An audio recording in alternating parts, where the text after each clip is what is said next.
was a dream that was real. It shall be realized.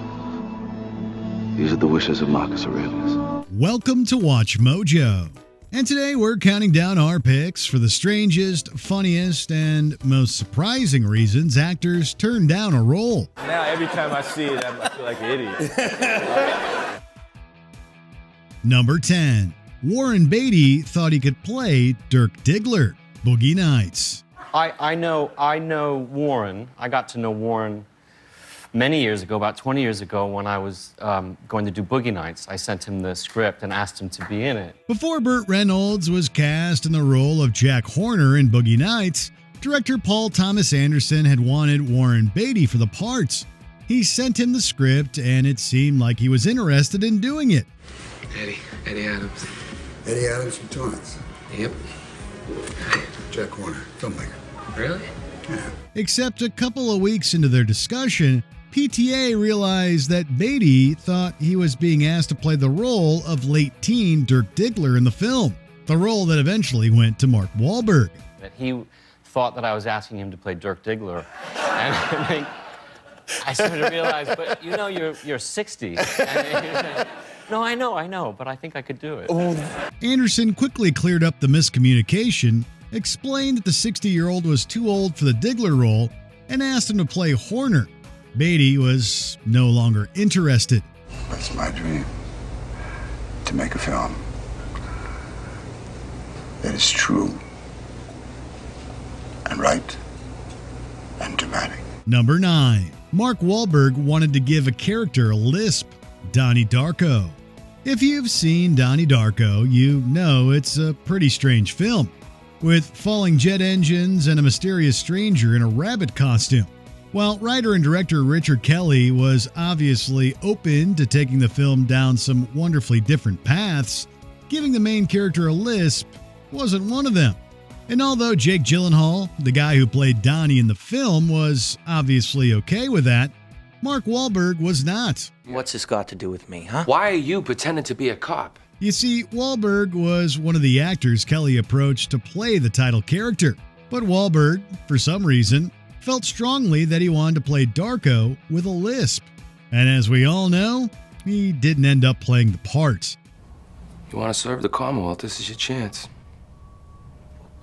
We need you, pal. Number 8. Jet Li didn't want Hollywood to steal his movies. The Matrix Reloaded. You do not truly know someone until you fight them. Come. There are few martial artists as good as Jet Li, so it's no wonder the Wachowskis wanted him for the role of Seraph in The Matrix Reloaded, the third film in the franchise. However, it was also because of Li's own impressive skills that he turned it down. The role was going to require more than just performing for the camera. Wow. Beautiful. I can't do that. Production wanted Li for 9 months.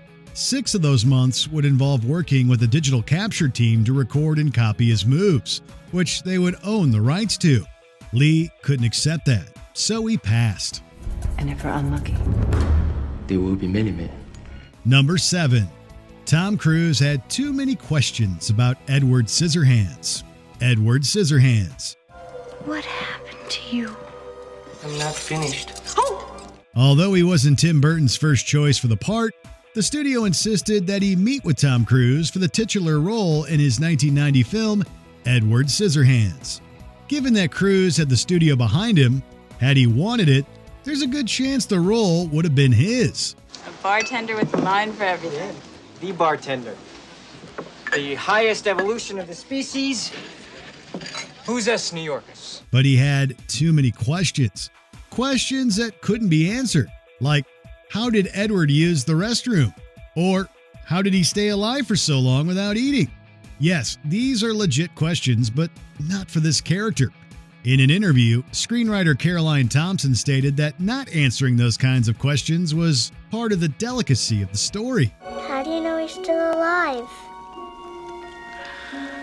I don't know. Not for sure, but I believe he is. Number 6. Liam Neeson's fiancée wouldn't let him be James Bond, GoldenEye. I worked for the government. You know that. You were like a spy, right? Liam Neeson married Natasha Richardson in 1994, but perhaps that wouldn't have happened had he accepted the role of James Bond in GoldenEye. To replace Timothy Dalton in the next Bond film, the producers asked a number of actors if they'd be interested in playing 007 before signing on the dotted line with Pierce Brosnan. And what words do you live by? The trick is to quit while you're still ahead. That's one trick I've never learned. Perhaps you'll show me how it's done. One of those actors was Liam Neeson. However, Neeson was engaged to Richardson at the time, and she basically gave him an ultimatum: become the next James Bond or marry me. Be careful of the step, miss. Mrs. Schindlerberg. Neeson claimed in an interview with Rolling Stone that Richardson meant it, so he chose her, and they had 15 years together before her sad passing in 2009. Love over Bond. We think he made the right choice. There isn't just one person for each of us.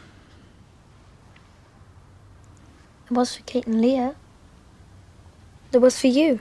Number 5. Bette Midler didn't like the idea of inflicting pain on someone's foot.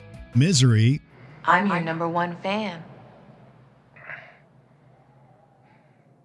The scene in the 1990 film Misery, when Annie breaks both of Paul Sheldon's ankles with a sledgehammer, is one of the most memorable scenes from film and from 90s cinema in general. However, it's also quite visceral and difficult to watch. Almost done. Just one more. And for Bette Midler, it was reportedly even hard to read. Partly due to the violent nature of that particular scene, Midler didn't take the role of Annie Wilkes. I mean, why would somebody like me do such a pathetic thing? It was a decision that she later expressed regret about in a New York Times interview. In a more recent interview with Variety, though, Midler explained that she didn't want any part of such a cruel character with a lack of redeeming qualities. Perfect. A perfect thing. Number 4. Steve McQueen wouldn't cry on screen. Close Encounters of the Third Kind. I know what this is.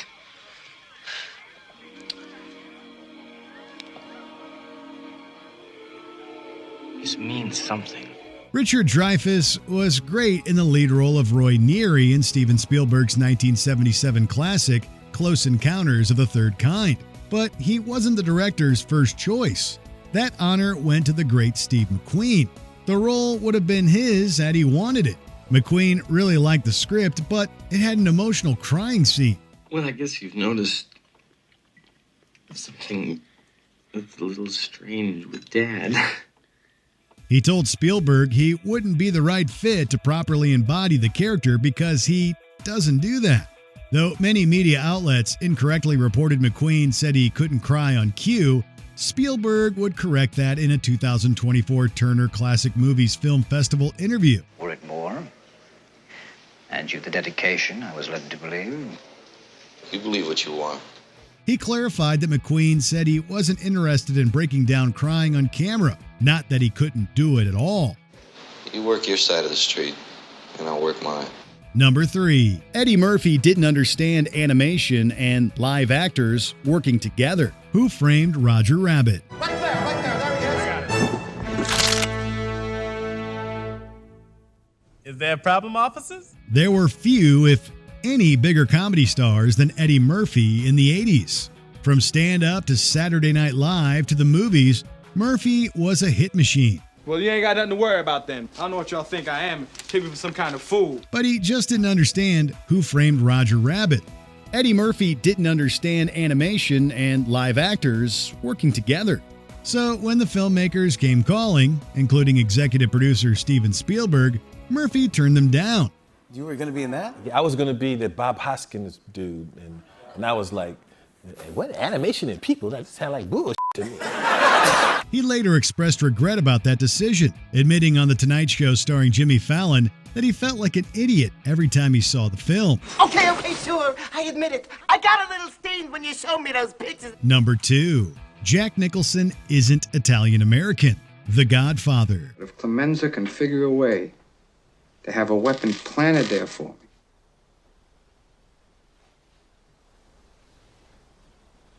then I'll kill them both. Why does it matter that Jack Nicholson isn't Italian-American? Because that was the reason he turned down the role of Michael Corleone in The Godfather. That's my family, Kate. It's not me. In a 2004 interview, Nicholson expressed his belief that just as Indians should play Indians, Italians should play Italians. You'd think that he would regret missing out on this iconic character in one of the greatest movies ever made. But even decades later, Nicholson seemed quite at peace with his decision. Al Pacino was Michael Corleone, he said, and added that he couldn't think of a better compliment to play him. I would rather you just said thank you and went on your way. Before we continue, be sure to subscribe to our channel and ring the bell to get notified about our latest videos. You have the option to be notified for occasional videos or all of them. If you're on your phone, make sure you go into your settings and switch on notifications. Number 1. Russell Crowe didn't want to be Wolfie, X-Men. Where am I supposed to go? I don't know. You don't know or you don't care. Pick one. I saved your life. No, you didn't. It's almost impossible to picture anyone else in the role of Wolverine, as Hugh Jackman has defined the film character for over 20 years now. However, the truth is that Russell Crowe was director Bryan Singer's first choice to play the dark superhero for the first X-Men movie that came out in 2000. Are you not entertained? Are you not entertained? Is this not why you are here? But Crowe had just come off of Gladiator, in which his character has a pet wolf, and he didn't want to become typecast as a guy who could only do movies that have something to do with wolves. So he turned it down and recommended his Aussie countryman, Jackman. At my signal, unleash hell. Which of these actors would you have most liked to see take the role they turned down? Let us know in the comments. Oh, no, we're not ready for you yet, sir. Will you please go back out, wait with the others? Did you enjoy this video? Check out these other clips from Watch Mojo, and be sure to subscribe and ring the bell to be notified about our latest videos.